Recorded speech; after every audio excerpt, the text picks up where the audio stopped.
This is the last known photograph of Nikola Tesla. This image was taken less than 48 hours before the FBI broke down his door. January 8, 1943. 2 a.m. Manhattan is asleep. But on the 33rd floor of the New Yorker hotel, federal agents are working frantically in room 3327. The man who lived there is dead. He's been dead for less than 12 hours, and already the FBI, the Office of Alien Property, and military intelligence are fighting over his papers. Here's what doesn't make sense. This man was supposedly broke. He owed the hotel $10,000 in back rent. He had no money, no family. He spent his last years feeding pigeons and writing letters that nobody answered. So why did the most powerful government agencies in America descend on his hotel room before the sun came up? Why did they seize 80 trunks of documents? And why, 80 years later, are 49,750 pages of his work still classified? This is the photograph they don't want you to think about. Look at it carefully. That's him, a human being, sitting calmly in a chair, while millions of volts of electricity arc around him, bolts of raw power shooting in every direction, enough voltage to kill 100 men instantly. And he's just sitting there, completely relaxed, like nothing is happening. This isn't a movie. This isn't special effects. This is a real photograph taken in Colorado Springs in 1899, over 125 years ago, at a time when most Americans were still using candles and oil lamps. The man who died alone in a hotel room he couldn't afford. The man they called crazy. He invented the modern world. Over the next 30 minutes, I'm going to show you exactly what the FBI found in that hotel room. I'm going to take you inside Tesla's laboratories, inside his mind, inside the secrets he kept hidden for decades. I'm going to show you why multiple governments around the world were desperate to get their hands on his research. The Soviets wanted it. The Nazis wanted it. The Americans wanted it. They were all watching him, all waiting. And I'm going to show you evidence that suggests Tesla's final invention, the one he called Teleforce, the one the newspapers called the death ray, might actually work. That it might be more than the ravings of a lonely old man. But first, you need to understand who Nikola Tesla really was. Not the myth, not the legend, not the cartoon version they teach in schools. Because the official story, the one about the crazy inventor who lost his mind, that story is a lie. And I believe that lie was told on purpose, by people who had everything to lose if the truth came out. The official story says Nikola Tesla went insane. You've probably heard the claims. They say he fell in love with a pigeon, a white pigeon that visited his window every day. They say he told people this bird was the love of his life, that she understood him better than any human ever could. They say when that pigeon died, Tesla wept and said his life's work was over. They say he was terrified of round objects, that he couldn't eat a meal without counting every bite, that he had to circle a building 3 times before entering, that he refused to shake hands because he was afraid of germs. And you know what? Some of that is actually true. Tesla was eccentric. He had obsessive behaviors. He had routines that seemed strange to everyone around him. But here's what they conveniently leave out of the story. Look at this photograph. Look directly into those eyes. Does this look like a man who lost his mind? Does this look like someone who couldn't tell reality from fantasy? Or does this look like a man who saw something that the rest of us simply couldn't understand? In the years before his death, Tesla wasn't just feeding pigeons and talking to himself. He was meeting with government officials. He was writing detailed letters to the War Department. He was corresponding with military leaders from multiple countries. He was making claims so extraordinary, so far beyond what anyone thought possible, that most people assumed he had finally snapped. But the FBI didn't think he was crazy. They took him very seriously. The military didn't think he was crazy either. They sent people to meet with him, to listen to what he had to say, and neither did his friends. This is one of the most remarkable images from that era. See that blurry figure in the background? The one that looks almost like a ghost? That's not a spirit. That's not a double exposure. That's Nikola Tesla himself. The cameras back then required very long exposure times, sometimes several seconds. Tesla moved during the shot, so he appears as a blur. But the man in focus, the one standing perfectly still, that's Mark Twain. Yes, the Mark Twain, Samuel Clemens, the greatest American writer of his generation, the author of Tom Sawyer and Huckleberry Finn, one of the most celebrated minds in American history. Twain and Tesla were close friends, genuine friends. Twain would spend hours in Tesla's laboratory, watching experiments that seemed like pure magic. He was fascinated by Tesla's work, fascinated by his ideas, fascinated by the things Tesla claimed were possible. When Twain died in 1910, Tesla was devastated. He said Twain was one of the only people who truly understood what he was trying to accomplish. Think about what that means. The man they dismissed as a crazy, pigeon-loving hermit? He was best friends with one of the greatest literary minds America has ever produced. Mark Twain didn't think Tesla was insane. He thought Tesla was a genius. So, what was the truth about Nikola Tesla? What made him different from every other inventor of his time? Tesla had a gift that nobody could explain. He could visualize complete machines in his mind. Not vague concepts, not rough sketches. Complete working machines. Every gear, every wire, every measurement. Perfect in every detail. Rotating in 3 dimensions inside his imagination. He didn't need to build prototypes like other inventors. He didn't need to experiment through trial and error like Edison did. Tesla would design an entire machine in his head, test it mentally, make adjustments, and only then would he build it. And when he built it, it worked. First time, every time. That's not madness. That's not insanity. That's something else entirely. Something we still don't fully understand. And this extraordinary gift first revealed itself in a single moment. A flash of inspiration that would change the course of human history. Budapest, February 1882. Nikola Tesla was 25 years old, and he was dying. For months, Nikola Tesla had been suffering from a mysterious illness that no doctor could diagnose. His body was shutting down. His mind was on fire. His doctors told him to get his affairs in order. They gave him weeks to live, maybe less. But Tesla's symptoms were unlike anything the medical community had seen before. His senses had become impossibly heightened, superhumanly sensitive. He could hear a watch ticking from 3 rooms away. The vibration of a passing carriage on the street below felt like an earthquake shaking his entire body. Sunlight was agony on his eyes. Even his own heartbeat sounded deafening, pounding in his ears like a drum. Some doctors thought it was a nervous breakdown. Others thought it was some form of hysteria. But Tesla knew something else was happening inside him. His mind was working on a problem, the biggest problem in electrical engineering, the problem that had consumed him for years. And his brain wouldn't let him rest, wouldn't let him sleep, wouldn't let him recover until he solved it.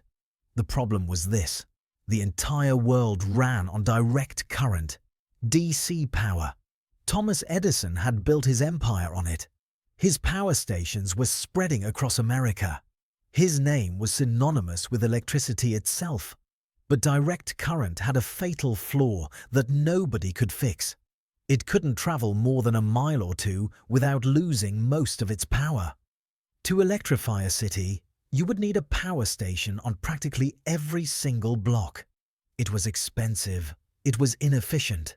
It was holding back the entire progress of human civilization. Tesla knew there had to be a better way. He was certain of it. And that certainty, that obsession, was literally killing him. Then it happened. On a cold February afternoon, Tesla was walking through a city park with his friend Antal Sigeti. The sun was setting. The sky was turning orange and gold. Tesla was reciting poetry aloud, lines from Goethe's Faust, when suddenly he stopped mid-sentence. His eyes went blank. His body went rigid. His friend thought he was having a seizure, thought he was dying right there on the path.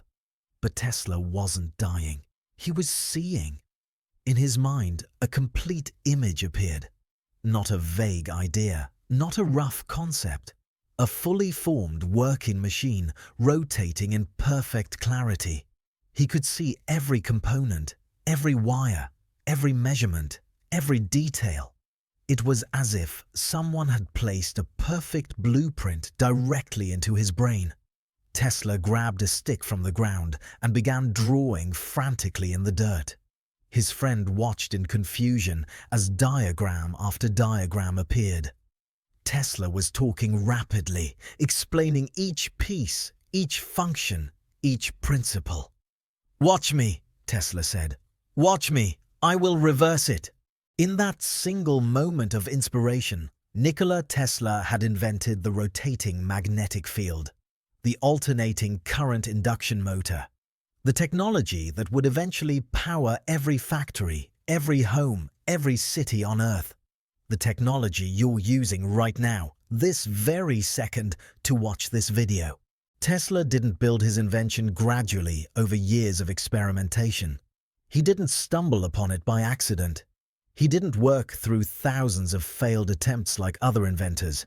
He saw the complete solution in a single flash of insight, a single moment of clarity, and then spent the rest of his life trying to make the world understand what he had seen. Most people never understood. Most people couldn't even comprehend what he was describing. The science was too advanced.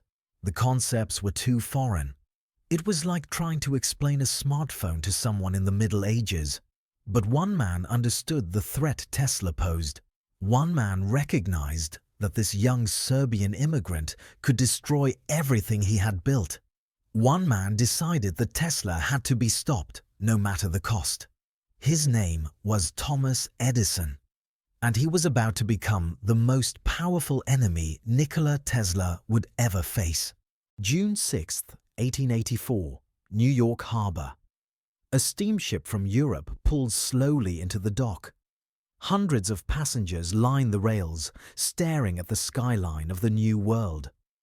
Among them is a tall, thin Serbian immigrant with dark hair, intense eyes, and almost nothing to his name. Nikola Tesla had 4 cents in his pocket. 4 cents? Not $4, 4 cents. Barely enough to buy a piece of bread. He had no connections in America, no family waiting for him, no job lined up, just a letter of introduction and an idea that he believed would change the world. The letter was addressed to Thomas Edison himself. Tesla's supervisors in Paris had been so impressed by his work that they wrote him a personal recommendation to the most famous inventor in America. The letter reportedly said, "I know 2 great men in this world. One is you, the other is this young man standing before you." Tesla didn't waste any time. He walked straight from the ship to Edison's laboratory on Pearl Street in Lower Manhattan. Edison was there, working through the night as he often did. He read the letter. He looked at this strange, intense foreigner who claimed to have ideas that would revolutionize electricity. Edison hired him on the spot. For a brief, shining moment, the 2 greatest electrical minds of the age were working side by side. It should have been a partnership that changed the course of human history. Together, they could have accomplished anything. Instead, it became a war. Edison and Tesla were opposites in almost every possible way. Edison was a tinkerer, a trial and error man. He would test thousands of options, fail thousands of times, until eventually something worked. He once said that genius was 1% inspiration and 99% perspiration. Tesla was the opposite. He was a visionary who built complete machines in his imagination before touching a single wire. He didn't need to experiment. He didn't need to fail. He saw the answer and then he made it real. Edison believed in direct current. He had staked his reputation, his fortune, and his entire empire on DC power. Tesla knew with absolute certainty that alternating current was the future. That Edison's system was a dead end. That AC was the only way to truly electrify the world. Their conflict was inevitable. It was only a matter of time. But what Edison did next went beyond professional disagreement. It was personal, it was cruel, and Tesla never forgot it. According to Tesla's own account, Edison made him an offer. Fix the problems with Edison's DC generators, redesign them from the ground up, make them more efficient and more reliable, and you will receive $50,000. In 1884, that was an enormous fortune, life-changing money. Tesla worked for nearly a year. He redesigned 24 different types of machines. He solved problems that had plagued Edison's engineers for years. He gave Edison exactly what he asked for and more. When Tesla finally asked for his payment, Edison laughed in his face.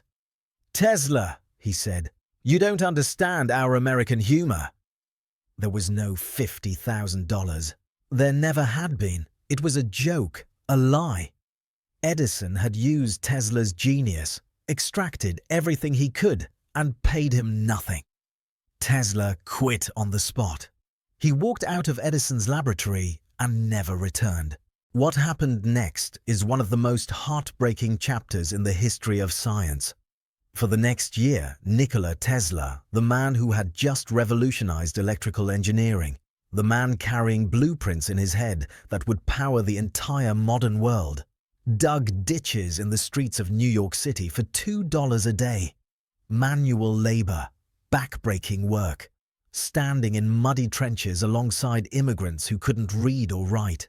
His foreman had no idea that the quiet Serbian worker was a genius. His co-workers had no idea that he was carrying secrets that would transform human civilization. Tesla later said this was the hardest year of his entire life. Not because of the physical labor. He didn't mind hard work. What tortured him was the knowledge of what he could build, what he could create, what he could give to the world, if only someone would listen. But nobody listened. Nobody cared. The man who would light up the world was digging holes in the dark. That was about to change. And Thomas Edison was about to learn what happens when you betray the wrong man. Tesla's luck finally turned in 1887. A foreman mentioned Tesla's ideas to a businessman. That businessman introduced Tesla to some investors.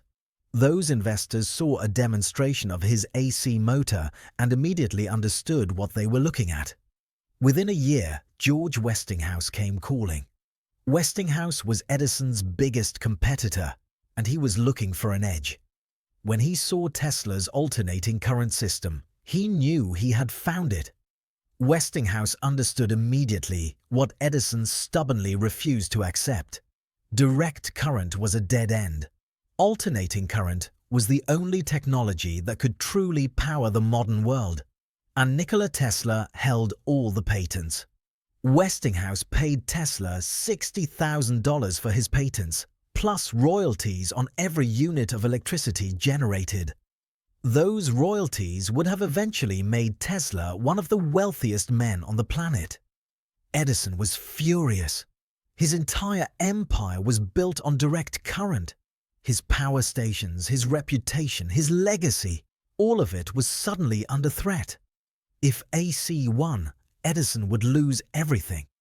And when Thomas Edison felt threatened, he didn't compete fairly. He fought dirty, very dirty. What Edison did next remains one of the darkest chapters in the history of American business.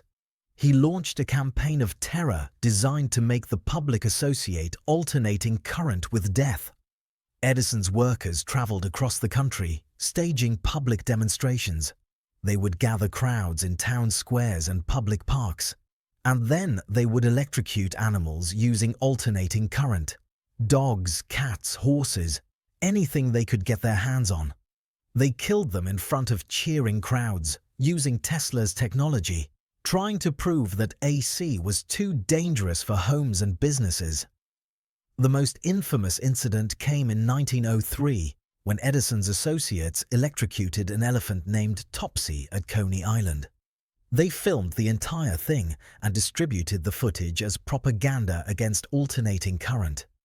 Edison coined a new term for death by electricity. He called it being Westinghoused. He wanted the public to associate his competitor's name and Tesla's technology with execution and death. He lobbied state governments to use alternating current for the electric chair. His logic was simple and evil. If AC was used to kill criminals, the public would never want it in their homes. The first electric chair execution was deliberately botched. The prisoner, William Kemmler, didn't die quickly. He had to be shocked multiple times. Witnesses reported the smell of burning flesh.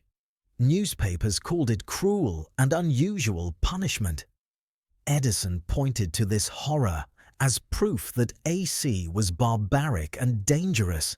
He never mentioned that his own people had designed the execution to fail. But the public wasn't fooled.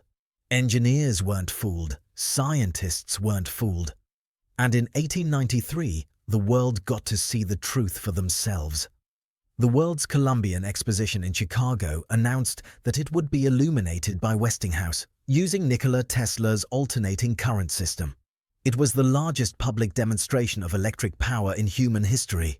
100,000 incandescent light bulbs, powered entirely by alternating current, illuminating the famous White City in a display that visitors described as magical, impossible, like something from a dream. When those lights came on, the crowd gasped. Reporters wrote that it was like watching a city made of pure light. People wept at the beauty of it. They had never seen anything like it. Nobody had. In that moment, standing in the glow of 100,000 lights, Nikola Tesla had won. The war of currents was over. Alternating current would power the world. Edison's DC empire crumbled. Every power grid on Earth today uses Tesla's system. Every time you plug anything into a wall outlet, you're using technology that Nikola Tesla invented. But Tesla wasn't satisfied with merely winning. He had bigger dreams, much bigger. Dreams of wireless power. Dreams of free energy for all humanity. Dreams that would eventually lead to his destruction. Tesla's greatest dream wasn't the motor. It wasn't alternating current. It wasn't lighting up the Chicago World's Fair, as magnificent as that was. His true obsession was something far more ambitious. Something that sounded impossible then and still sounds impossible today. Wireless power transmission. Tesla believed that electricity could be sent through the Earth itself, without wires, without cables, without any infrastructure at all. He envisioned a world where power was simply available everywhere, like air. You wouldn't need to plug anything in. You wouldn't need power lines or substations. Energy would simply be there, free for anyone to use. He called it the world system. And in 1901, he convinced the most powerful banker in America to fund it. This is Wardenclyffe. Take a good look at it. This is what they destroyed. The tower rose 187 feet above the Long Island shore, topped by a distinctive mushroom-shaped dome that could be seen for miles. But the real work was happening underground. Beneath the tower, Tesla built a complex system of tunnels and shafts, designed to send electrical pulses deep into the Earth itself. Tesla promised his investor, J.P. Morgan, a worldwide wireless communication system. Messages sent instantly to anywhere on the planet. It would have been revolutionary. It would have made Morgan even richer than he already was. But that wasn't Tesla's real goal. That was just the cover story. What Tesla actually wanted was something Morgan could never accept. Tesla wanted to give the world free electricity, unlimited power broadcast through the earth, available to anyone with a simple receiver. No wires, no meters, no monthly bills, just free energy for all of humanity forever. When Morgan realized what Tesla was actually building, when he understood that this technology couldn't be metered, couldn't be controlled, couldn't be monetized, he asked a simple question: where do I put the meter? And when Tesla couldn't answer that question, Morgan pulled his funding. Every cent gone. Other investors fled. Banks refused to lend. Nobody wanted to fund a project that would give away free power. What was the business model? Where was the profit? For years, the tower stood abandoned on Long Island, a monument to a dream that died, a reminder of what could have been. Then, in 1917, the United States government ordered Wardenclyffe demolished. The official reason was wartime security. They claimed German spies might use the tower as a landmark or a signaling device. But Tesla believed they destroyed it for a different reason entirely. He believed they were afraid of what it could do, afraid of a technology they couldn't control, afraid of a future where energy was free and the powerful couldn't profit from basic human needs. They used dynamite. They blew it to pieces while Tesla watched from a distance. He never recovered from that loss. But he never stopped working either. And his most dangerous ideas were still ahead of him. Tesla claimed he was waiting for the right buyer. Someone who would use the technology for peace, not conquest. Someone who understood that Teleforce was meant to end wars, not win them. He never found that buyer. Or maybe he did, and we simply don't know about it. Because here's what keeps historians up at night. Here's what doesn't make any sense. When Tesla died, he was supposedly broke, destitute, living on charity, no money, no resources, no functioning laboratory. Just a frail old man in a hotel room he couldn't afford. But within hours of his death, the FBI and military intelligence were fighting over his papers. They brought in Dr. John G. Trump, a brilliant scientist from MIT, to analyze the technical materials. They spent weeks going through everything. Trump's official conclusion? Nothing of significance. No working death ray, no dangerous technology. Just the confused scribblings of a sad old man. And yet, 49,750 pages remain classified to this day. 80 years later, still sealed, still hidden. If there was nothing significant in those papers, why are they still secret? What are they hiding?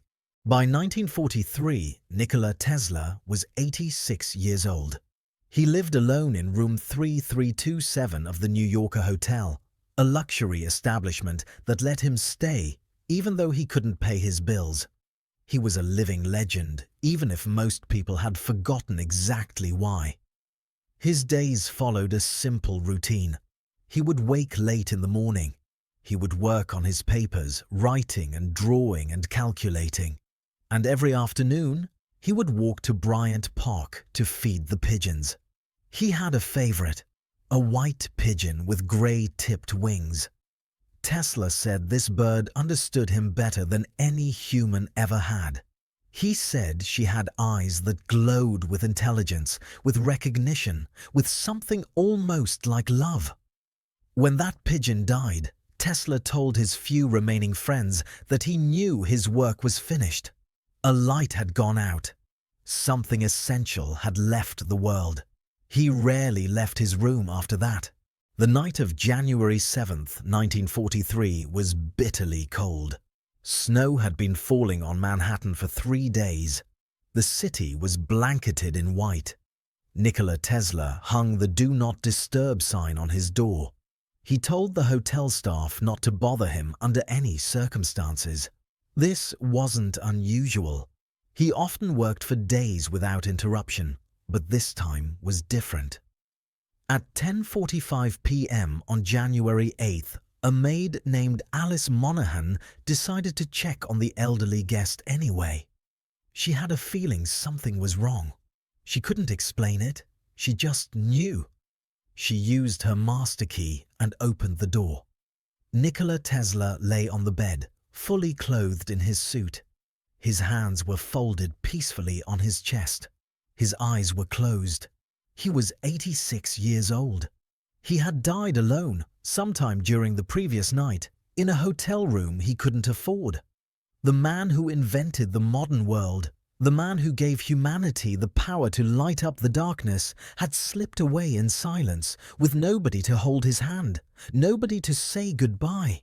By 2 a.m., before Tesla's body was even cold, the Office of Alien Property had sealed room 3327. Over the following days, federal agents collected every scrap of paper, every notebook, every diagram Tesla had left behind. They searched his storage units, his safe deposit boxes, every location where he might have hidden something. 80 trunks. That's what they found. 80 trunks of documents representing a lifetime of work by one of the greatest minds in human history. Dr. John G. Trump examined the papers for weeks. His official conclusion: nothing dangerous, nothing of national security concern, nothing worth keeping secret. But not everything was returned to Tesla's family. Some documents were held back. Some pages went missing. And 49,750 pages remain classified to this very day. What's in those pages, the government won't say. They won't even confirm that the classified documents exist. So here's the question that haunts me, the question I can't stop thinking about. Nikola Tesla spent his final years writing to governments around the world. He claimed he had solved problems that would change the world overnight. He said he was saving his greatest invention for last. He said he would only reveal it when humanity was ready. Maybe he was delusional.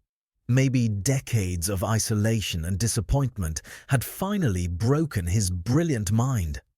Maybe there's nothing in those 49,750 classified pages but the sad ramblings of a lonely old man who had outlived his time.